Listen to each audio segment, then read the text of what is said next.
welcome again to River Valley Farm. It's a little snowy, it's a little cold, and we're in the midst of a 3-hour road trip at the moment. We are off to see a guy with another YouTube channel who has a interesting machine, let's say. His channel name is Bluegrass Grading and Excavation.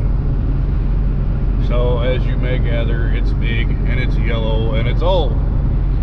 So sit tight. We're on the way. I'm still, I don't know, what's that say? An hour and 50 minutes away from him. But anyway, it's been a long night. It's going to be a long day. So we will see you when we get there.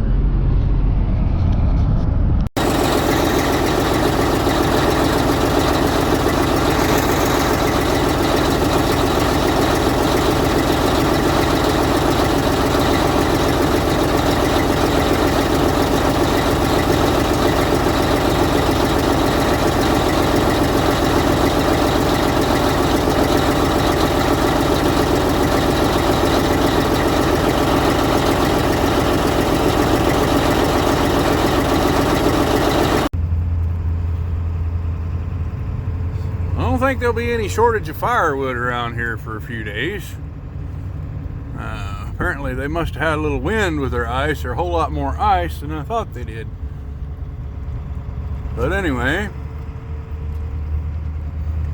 down trees everywhere. And if you couldn't tell, we're in the mountains of eastern Kentucky now. Well, okay, we made it down here.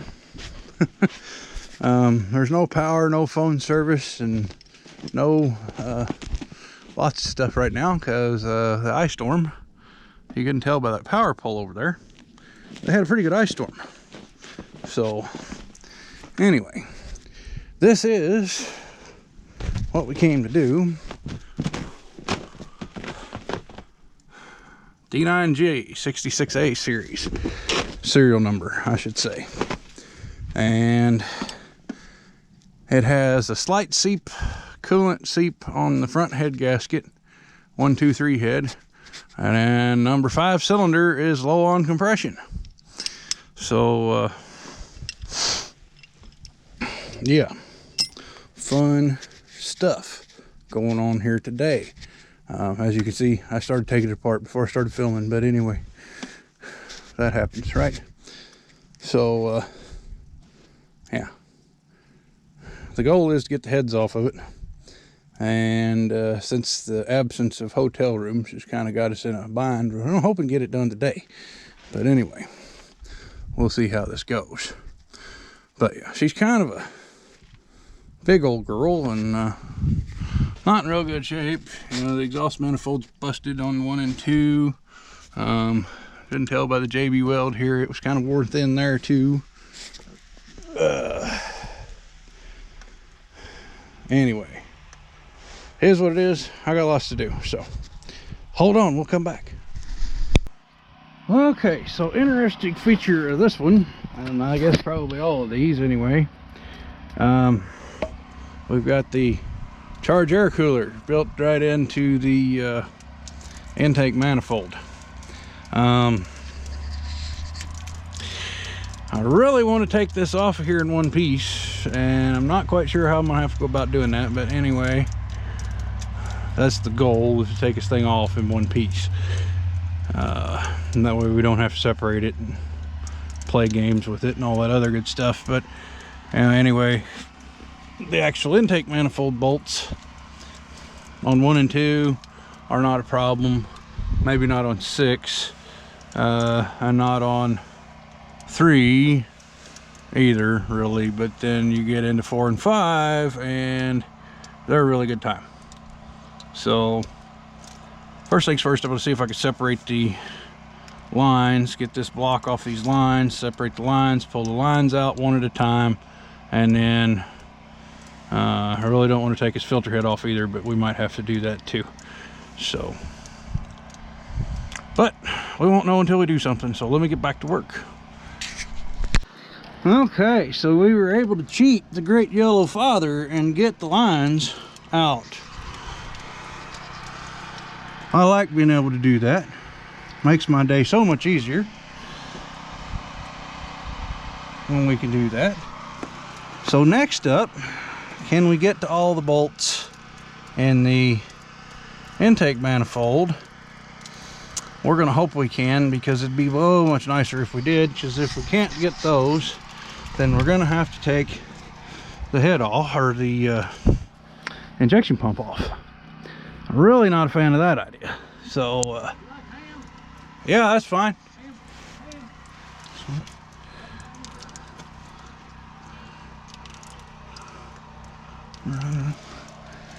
So yeah, we should be able to get to everything. This one down here is going to be kind of fun, and then otherwise, yeah, should be fairly simple, looks like, if I can get this little line out of the way so we don't tear it up. Last bolt.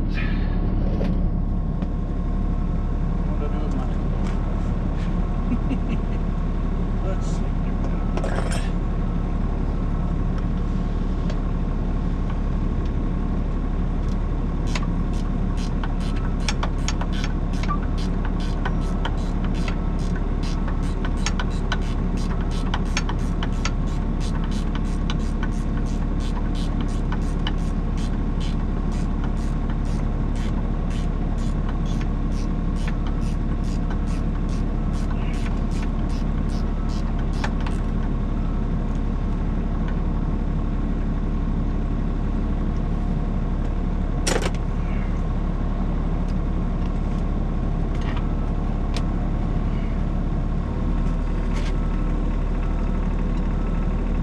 Well, I missed one. Hang on.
That's way better than... Huh. They don't like it, huh? I had that blade on the ground. Okay. Back it up. Alright, back it up.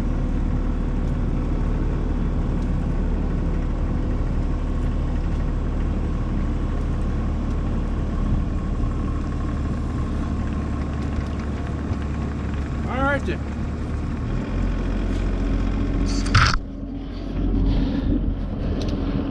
It's nice having proper lifting equipment sometimes. I don't know what that thing weighs, but rest assured it's not light. So now, what's left on this side is glow plug wires. Pulling the injectors. And the valve covers. And we got the exhaust manifold and water manifold, and we'll be down to head bolts. Excellent. Well, this may be the most interesting way I've ever tried to remove an exhaust manifold, but when the bolts won't break and they won't come out, sometimes I guess you got to take desperate measures.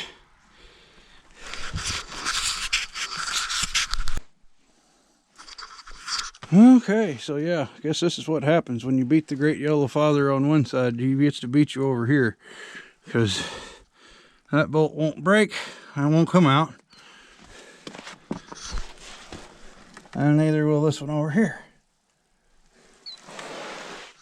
But anyway, we got all the head studs loose, nuts off, so on and so forth. We're ready to pull it now, pull them. So,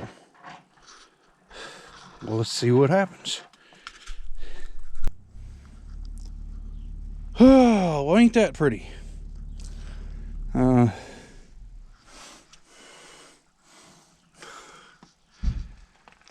Didn't see anything wrong with the valves on number 5, and of course number 5 is up at the top of the stroke right now, so you know, that just makes things lovely. These liners are pretty wore though.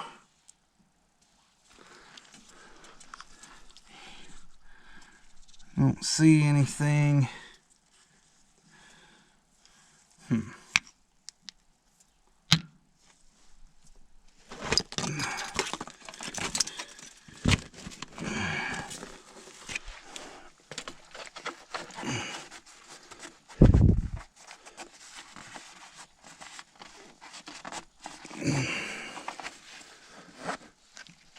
This is right back here.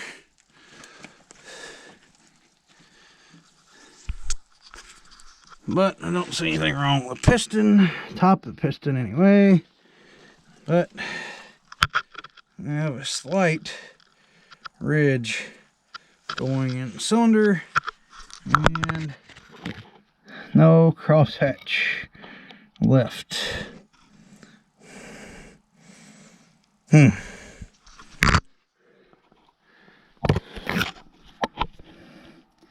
And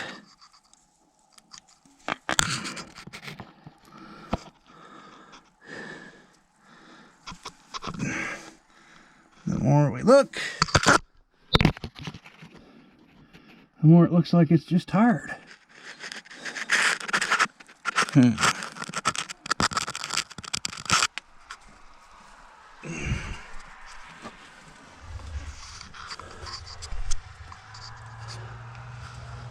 Well, yeah, the more we look, the more it looks like it's just tired. So, yeah, that's not good. Well, anyway, on my way back home from down here in the mountains, and it's gonna be a long drive, about a 3-hour drive back, but anyway, we got the heads off. We got a little bit of, we're gonna send them to the machine shop, see what they got to say about the heads, and then we'll go from there. Basically, the liners show wear to the point where they need to be replaced, in all honesty, and he's gamed the mic with bluegrass, whatever it is. I'll try and link to his channel. is game to put the stuff back, is game to do it and do it right, basically. But you know, we'll see what the head shop says, because he's not going to use it that hard. So maybe if there is something wrong with the valve or something on number 5 cylinder, we'll just do that and get it back going again. I didn't see anything visibly wrong, but it wasn't that we had no compression, it was that it was low. So it could be not a visible thing, hopefully. But anyway, as I said, we've got us a 3-hour, I've got a 3-hour ride home. You guys aren't going long. I'm going to end this here in a second and call it good and get my ass home. But anyway, thanks for watching. I'll report back as I have something to report, and we'll get back to you later.